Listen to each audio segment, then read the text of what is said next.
Amputations, addictions, overdoses, and early deaths.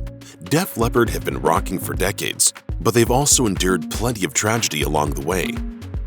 When it comes to Def Leppard and tragedy, we can't ignore how drummer Rick Allen lost his left arm in a car accident.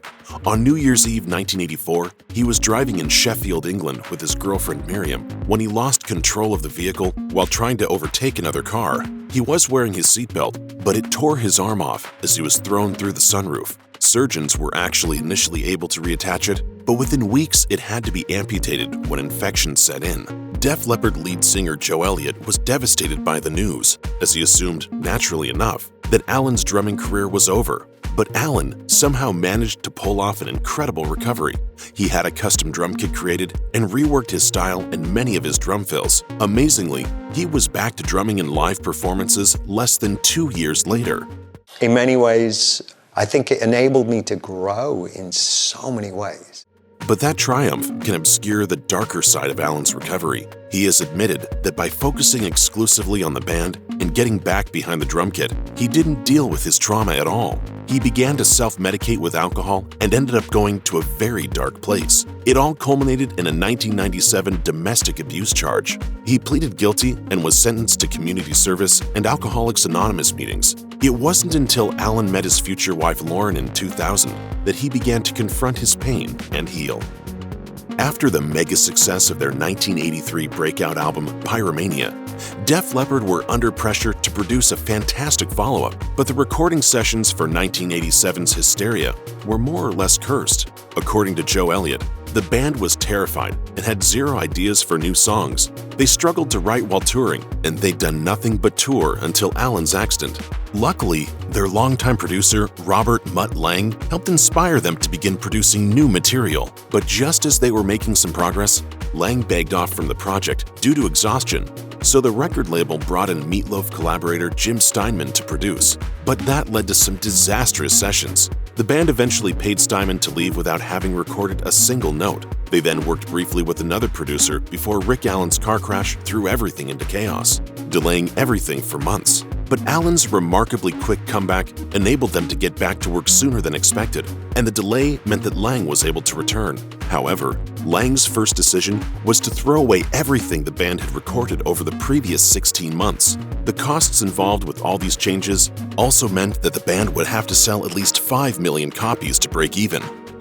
After suffering endless delays, things were finally looking up for Def Leppard in the beginning of 1987, but then tragedy struck again, as Mutt Lang was involved in a serious car accident. His injuries set the long-delayed recording sessions back even more. Then, as the band was recovering from that shock, Joe Elliott came down with a serious case of the mumps while working on vocal overdubs to finish the album. All of these delays took their toll, just adding to the pressure to match the success of the multi-platinum Pyromania. Rick Allen compared the sessions to a prison sentence, though it all worked out in the end, as Hysteria went on to sell more than 10 million copies. It was just trying to bridge that gap of making an album that was kind of universal. Problems with drugs and alcohol are quite common in the stories of successful rock bands, and Def Leppard has had to deal with the costs of substance abuse more than most groups. They even had to fire one of their founding members because of his drinking. Guitarist Pete Willis had been with Def Leppard from the very beginning, and he was working with them on Pyromania when his habit got so bad that he could barely function, which resulted in his firing. Nevertheless, he's not bitter about how it went down. As he admitted in 2002, it wasn't nice to go that way, but it was something that needed to happen for them, and the best thing to happen health-wise for me. Willis's replacement, Phil Collen, loved to drink as well, and he found a buddy and fellow guitarist Steve Clark, as they quickly became serious drinking buddies. They earned the nickname the Terror Twins, thanks to their wild, booze-fueled ways. Clark's drinking was so bad, he would wake up in the morning shaking uncontrollably and had to have a drink to make it stop. And after Rick Allen lost his arm, he struggled with alcohol as well, eventually entering Alcoholics Anonymous after a court order. Founding guitarist Steve Clark was a virtuoso and the creative heart of Def Leppard during their first 15 years. He was also a functioning alcoholic for much of that time. He found a drinking buddy when guitarist Phil Collen joined the band, but then Collen's decision to sober up in 1987 didn't leave Clark in a good place. As Joe Elliott recalled to Louder in 2015, they never fell out, but Steve lost his drinking buddy and became a lot more isolated. Things came to a head in 1989 when Clark was found unconscious in a bar after a night of heavy drinking. The band staged an intervention while he was hospitalized, and he entered rehab with their blessing. That should have been the beginning of a new chapter for Clark, and things looked good when he met the love of his life there, a fellow patient named Janie Dean, who was recovering from a heroin addiction. But when the two of them left rehab, they quickly descended back into their addictions. It became impossible to keep track of where Clark was or what he was doing as he and Janie slid into the abyss. When Steve Clark entered rehab, his bandmates made it clear that his health was a priority and that his place in the band would be waiting for him once he got better. When Clark met and fell in love with Janie Dean while in rehab, he seemed to be turning a corner. They even got engaged and agreed to support each other. Unfortunately, as Phil Collen recalled in his autobiography, Clark and Dean soon began enabling each other. She started using heroin again, and he went back to drinking as heavily as before. The band lost track of Clark and didn't know where he was or what he was up to. He was mixing Valiums, Prozacs, alcohol, Coke, whatever anybody would give him. During one of Clark's benders, he fell and cracked a rib.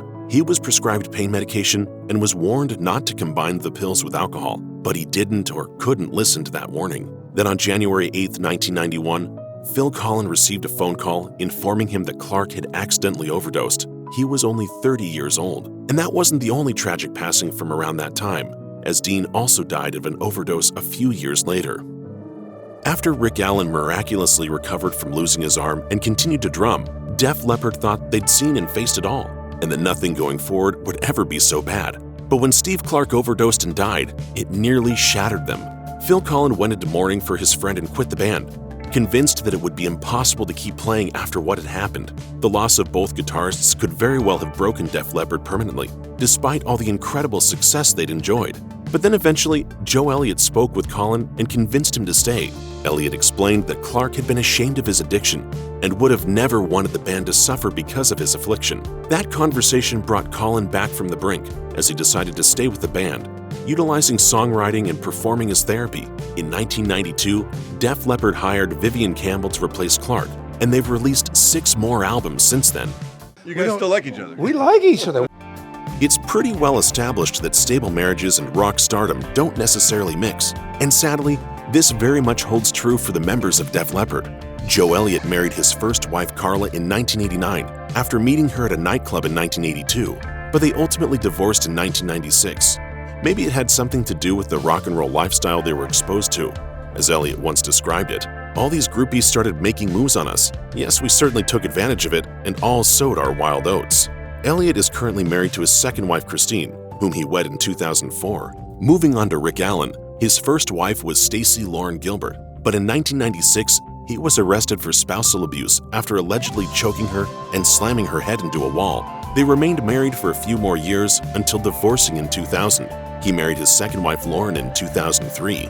Vivian Campbell brought the band's divorce count up to 3 when he split from his first wife Julie in 2012 after 25 years. And then there's Phil Collen, whose 2 divorces bring the band's total to 5. He was married to his first wife Jacqueline from 1989 to 1995 and his second wife Anita from 1999 to 2010. He reportedly married his current wife Helen just 9 days after his second divorce was final.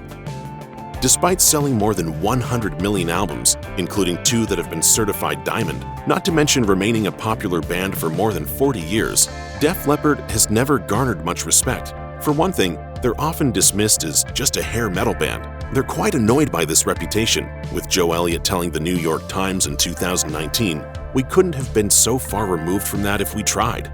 To his point, the layered production of 1987's Hysteria was unlike anything else being done in the heavy metal scene at the time.